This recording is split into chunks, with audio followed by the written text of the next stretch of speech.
Good morning students. Very important question है। Derive law of conservation of linear momentum from Newton's third law of motion. कल हमने पढ़ा था law of conservation of linear momentum. Now we have to derive this law of conservation of linear momentum by using Newton's third law of motion. Law of conservation of linear momentum states that the total linear momentum of the system remains constant. या the total linear momentum of an isolated system remains constant. ये कल हमने पढ़ा था। आज हमें law of conservation of linear momentum को निकालना है by using Newton's third law of motion. In order to understand this question, in order to derive this question, let us consider two bodies. Let us consider two bodies. This is body A having mass m1 moving with velocity u1. ठीक है बेटा, with velocity u1. There is another body B having mass m2 moving with velocity u2. ठीक है बेटा, मगर but velocity of body 1 is greater than velocity of body 2. इधर देख लीजिए, मैंने दो बॉडीज कंसिडर की, बॉडी ए और बॉडी बी। एक का मास m1 वेलोसिटी u1, दूसरी का मास m2 velocity u2. Velocity of body A is greater than velocity of body B. These two bodies are moving along a straight path.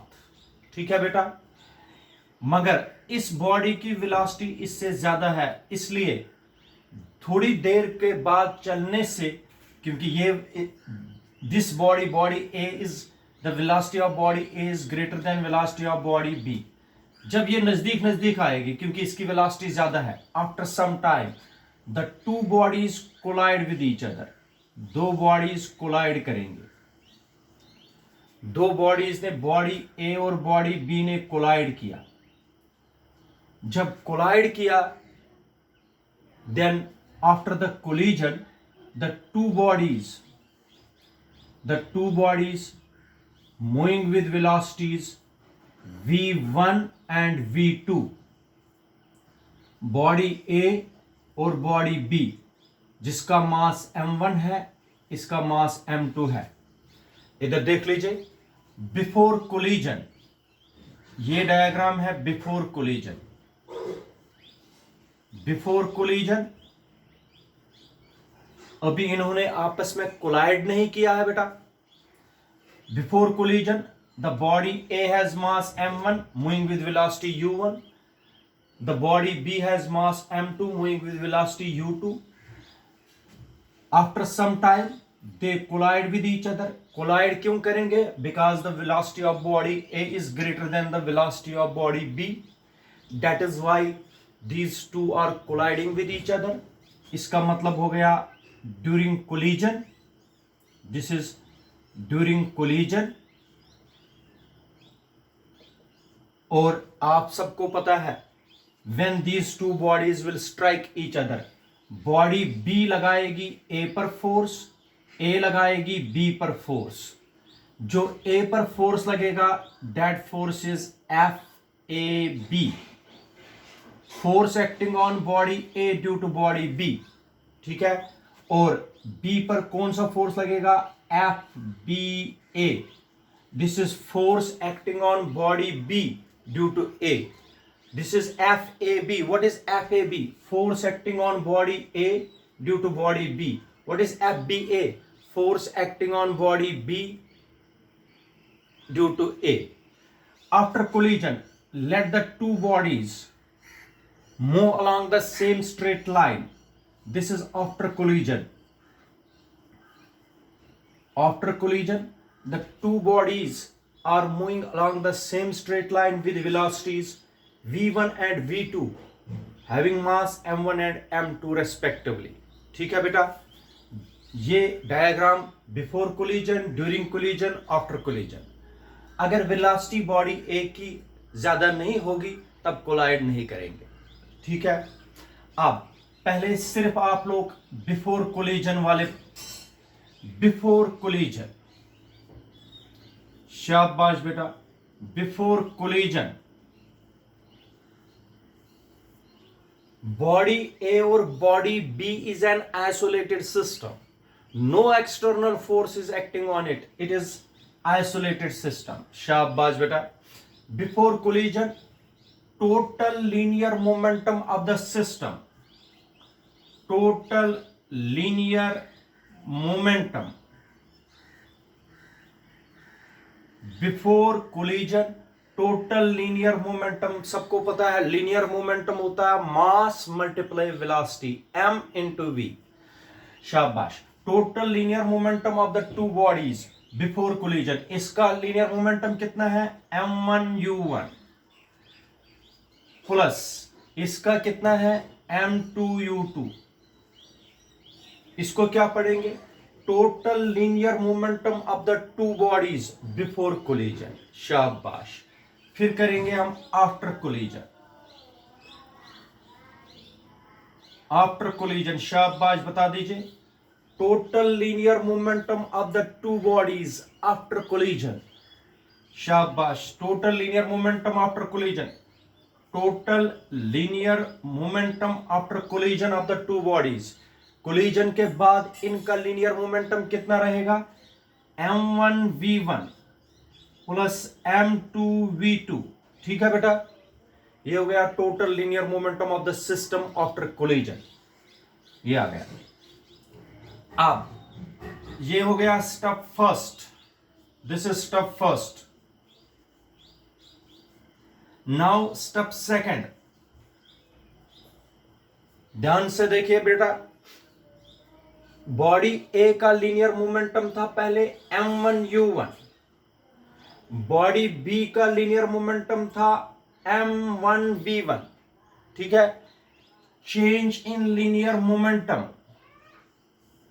Change in linear momentum of body A, body A में कितना change आ गया linear momentum में। शाबाश बेटा, पहला कितना था m1u1, बाद में m1v1। Change in linear momentum is equal to m1v1 minus m1u1। This is the change in linear momentum of body A. Similarly change in linear momentum, change in linear momentum of body B, body B के linear momentum में कितनी change आ गई। शाबाश बेटा, m2v2 minus m2u2, ये आ गई linear momentum, change in linear momentum of body A। This is change in linear momentum of body B. दोनों बॉडीज में चेंज क्या आ गई लीनियर मोमेंटम में, मैंने आप लोगों को दिखाया। शाबाश। ये तो अब during collision, during collision according to Newton's third law of motion, every action there is an equal and opposite reaction. During collision every action there is an equal and opposite reaction. इसका मतलब हो गया जितना body B ए पर force लगाएगी उतना ए लगाएगी बी पर, लेकिन अपोजिट डायरेक्शन में। F A B is equal to minus F B A. याद रखा बेटा, this is according to Newton's third law of motion. ये तो हमने थर्ड लॉ ऑफ मोशन से निकाला। According to Newton's third law of motion, F A B is equal to minus F B A, क्योंकि these two forces are equal in magnitude but opposite in direction. Got it? इसके बाद इधर देख लीजिए, if delta t, what is delta t?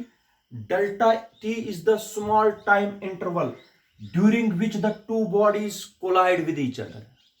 Delta T है small time interval, दो body चल रही है, इन्होंने कोलिजन किया ऐसे और फिर से बढ़ने लगे। पहले दो बॉडीज आई थी, ऐसे ऐसे चल रही थी, लेकिन पीछे जो बॉडी चल रही थी इसकी वेलोसिटी ज्यादा, इसके साथ स्ट्राइक हो गई। कितनी देर के लिए स्ट्राइक हो गई? डेल्टा टी के लिए। And after collision the two bodies once again moves along the same straight path. ठीक है बेटा, किस टाइम के लिए इन्होंने कोलिजन किया? That is delta T. This is equation, अगर ये इक्वेशन फर्स्ट है, अगर ये इक्वेशन सेकंड है, this is equation number third. Multiply both sides by delta T, हो गया F A B multiply delta T is equal to minus F B A multiply delta T. सबको पता है force multiply time, force multiply time होता है impulse. ये भी impulse हो गया, ये भी इंपल्स हो गया। ये किसका इंपल्स है? बॉडी ए का। ये किसका इंपल्स हो गया? बॉडी बी का, मगर माइनस टाइम्स। ठीक है बेटा, ये हो गया impulse of body A is equal to minus times impulse of B, क्योंकि force multiply delta T is impulse of body A, force multiply by delta T is impulse of body B. मगर according to impulse momentum theorem, impulse momentum theorem, impulse momentum theorem सबने पढ़ी है। Impulse is equal to change in linear momentum, impulse is equal to change in linear momentum. शाबाश बेटा, impulse किसके बराबर होती है? Change in linear momentum. तो impulse is equal to change in linear momentum, इसका मतलब हो गया इंपल्स आई ए हो गया इंपल्स ऑफ बॉडी ए, हो गया change in linear momentum of body A. ठीक है, इंपल्स, इस इंपल्स के बजाय क्या लिखूंगा बेटा? Change in linear momentum of body A. Impulse of body A के बजाय क्या लिखेंगे? ये हो गया I A is equal to, शाबाश, I A is equal to minus I B.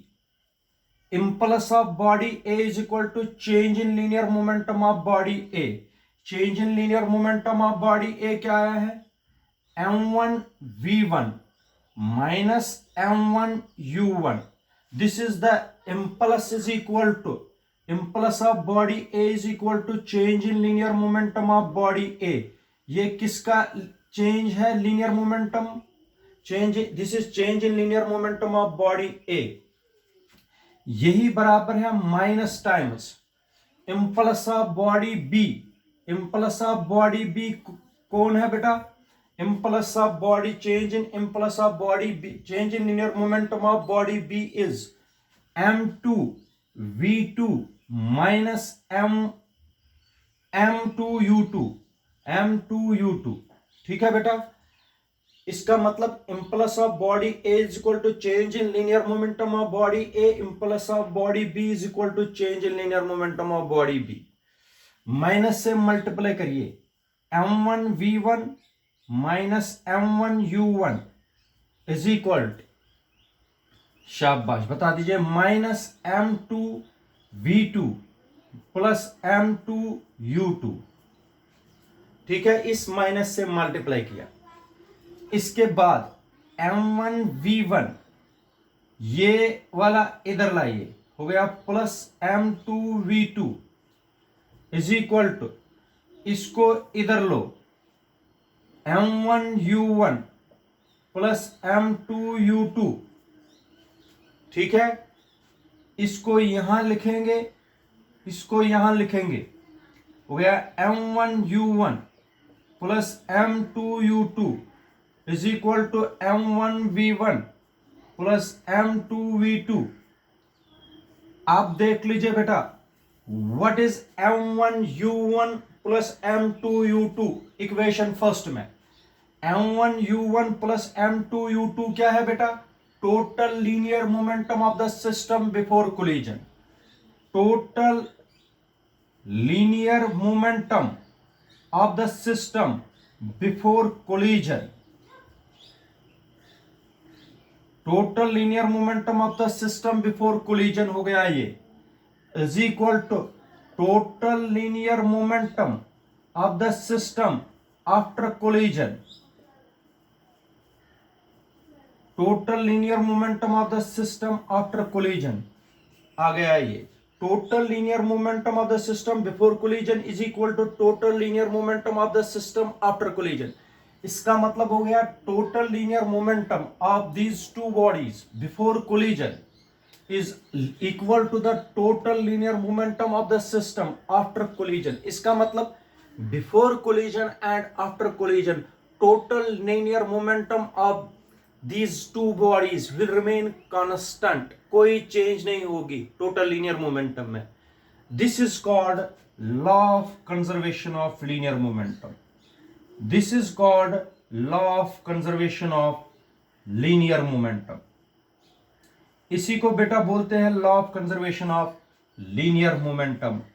और इसी को डिराइव किया मैंने by using Newton's third law of motion. ठीक है बेटा, इसको अंडरस्टैंड करिए, एक बार रफ पर निकाल दीजिए, आपको आएगा. Thank you.